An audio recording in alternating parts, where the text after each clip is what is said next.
Hi everyone, I'm Matt Jordan from Jordan Fabrics here in Grants Pass. I want to show you this Cactus Wreath pattern, a beautiful pattern that I saw 7 or 8 years ago at a show in Phoenix, Arizona. I talked to Donna about it, and I'm going to pick out some fabrics to make this pattern in, and we're going to do this. Let's head down to the shop.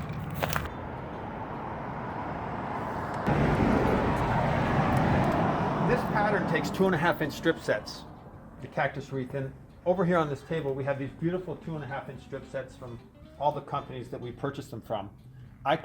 The pattern I'm doing takes 33 strips. I could use a 40, or I could use 220s, or I could combine 220s if I want to, get really colorful. So I'm going to look around a little bit and pick something out. I'm looking for kind of a multicolored 2.5-inch strip set.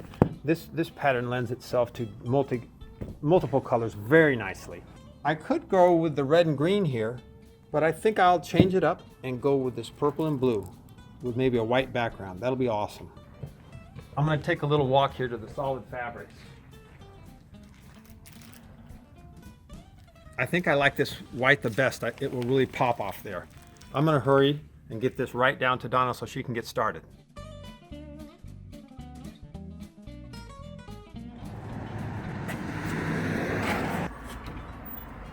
Hey Donna, I've got these fabrics from down the shop.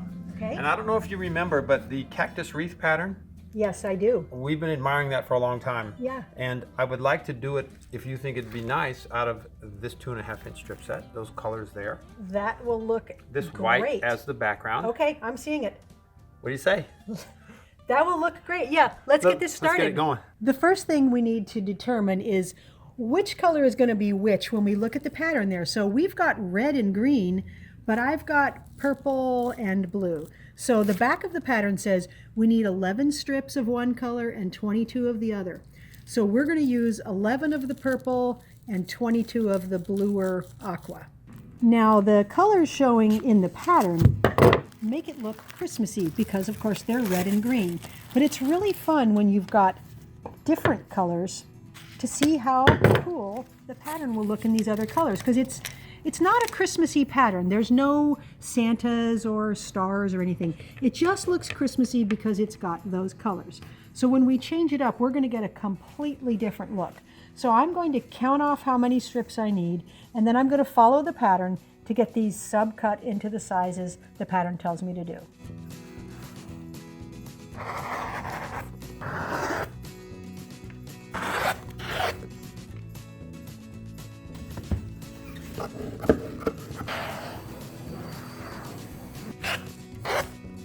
All of the subcutting is done, and we have 3 different blocks we're making for this quilt.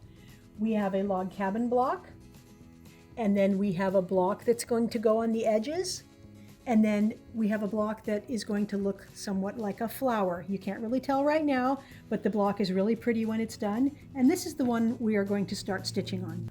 I have all of the pieces for the first block pulled off here. And what we need to do is we need to mark the back of these squares. We're going to mark right along the diagonal. I like to use a pencil. You can use chalk or any other kind of marking tool. I have all of these squares laid onto their strips. You'll notice those lines are going different ways, so you have to check the pattern to make sure you have the lines oriented correctly. Now we're going to sew this one first, and you'll notice that the pinked edges of those strips are sticking out a little bit, and that's okay. The narrowest part of the pinked edge is even with my cut piece here. We are going to sew right on the line.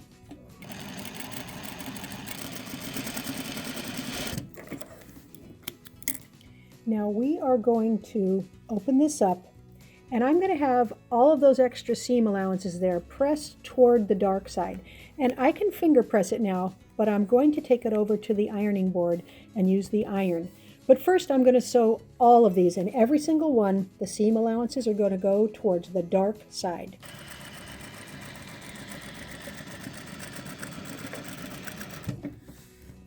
Now that these are all stitched, we're going to make sure everything is laying flat and give a little pressing. Now I'm going to trim off the extra layers of seam allowance here. I like to use scissors, but of course you can use your rotary blade if you prefer. Now we can start putting our block together. We're going to start here. And again, these pinked edge pieces are going to be sticking off a little bit, and that's fine. Just use your 1/4 inch seam from your straight cut there.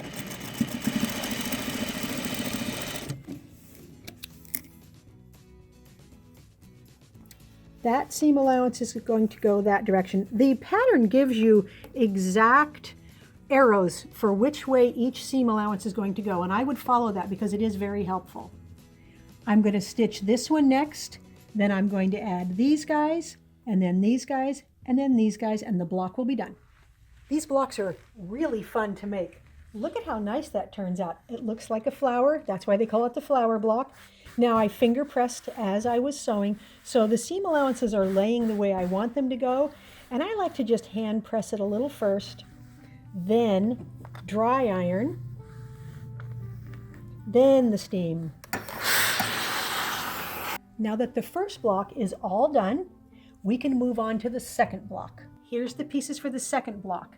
It's basically a log cabin block, so I'm just going to start in the center and work my way around.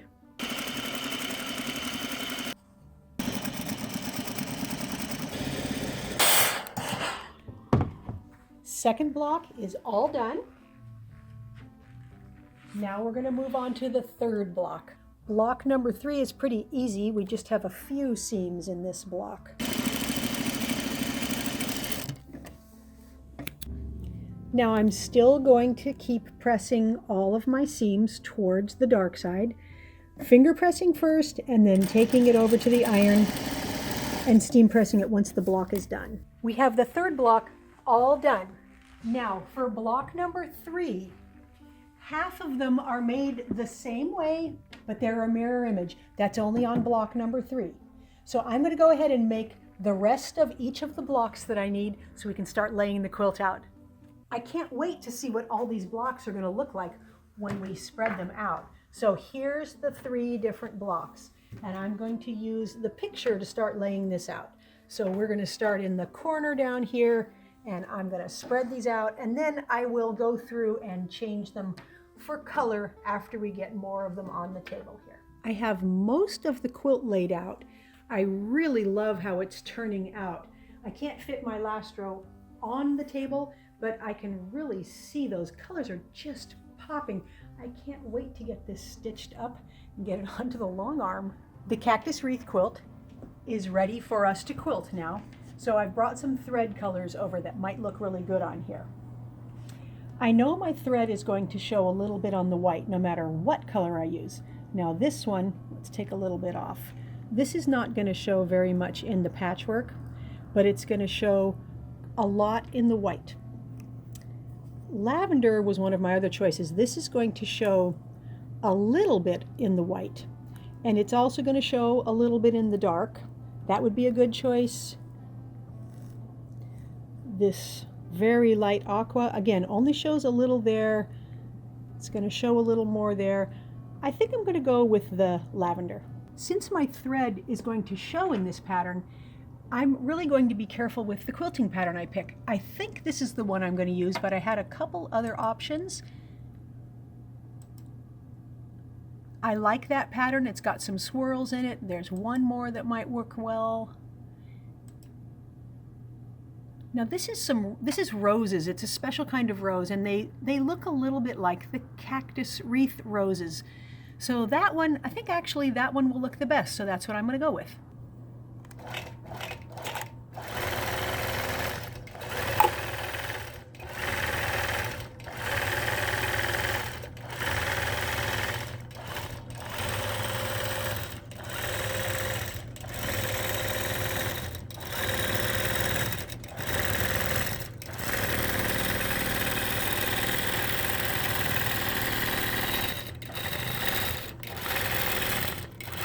I have the whole quilt done. It's off the machine. It's got the binding on. Wow, that's all I can say. This is the fun and the joy of this business. You take some strips of fabric and some white fabric and look at this quilt, Donna. It's awesome. This is the one we saw a few years ago. Yes. We finally got one done. Yeah. We're using more solids now, which I think look great in this quilt. Donna, tell them a little bit about the quilting. I mean, that's magnificent too. So I used that colored thread, and I used the color on the back as well. I love how that turned out. So if you want to flip this over, or if the bed's not quite made, it's going to look great from both sides. And you see the thread doesn't fight with the pattern at all because it's so bold with those dark colors. Yeah, I think this pattern did not disappoint. No. Neither did the colors. So Outstanding. It's 72 by 72. The pattern has a larger size also. Easy to follow, really easy to make, and tons of fun. Thanks for watching our tutorial today on how to make the Cactus Wreath quilt. We hope you enjoyed it. Now we're going to have another giveaway. We're going to give away this secret garden wall hanging. This is just beautiful. It's got silver metallic accents, nice, lovely floral print on the back, and it's very easy to enter. First, you need to subscribe to our YouTube channel, then follow the link, enter your email address and your name, and that's all there is to it. For any of you who are Instagram users, we are also giving away one of these wall hangings on Instagram. So you can enter there, you can enter both places, and we hope you win. Good luck.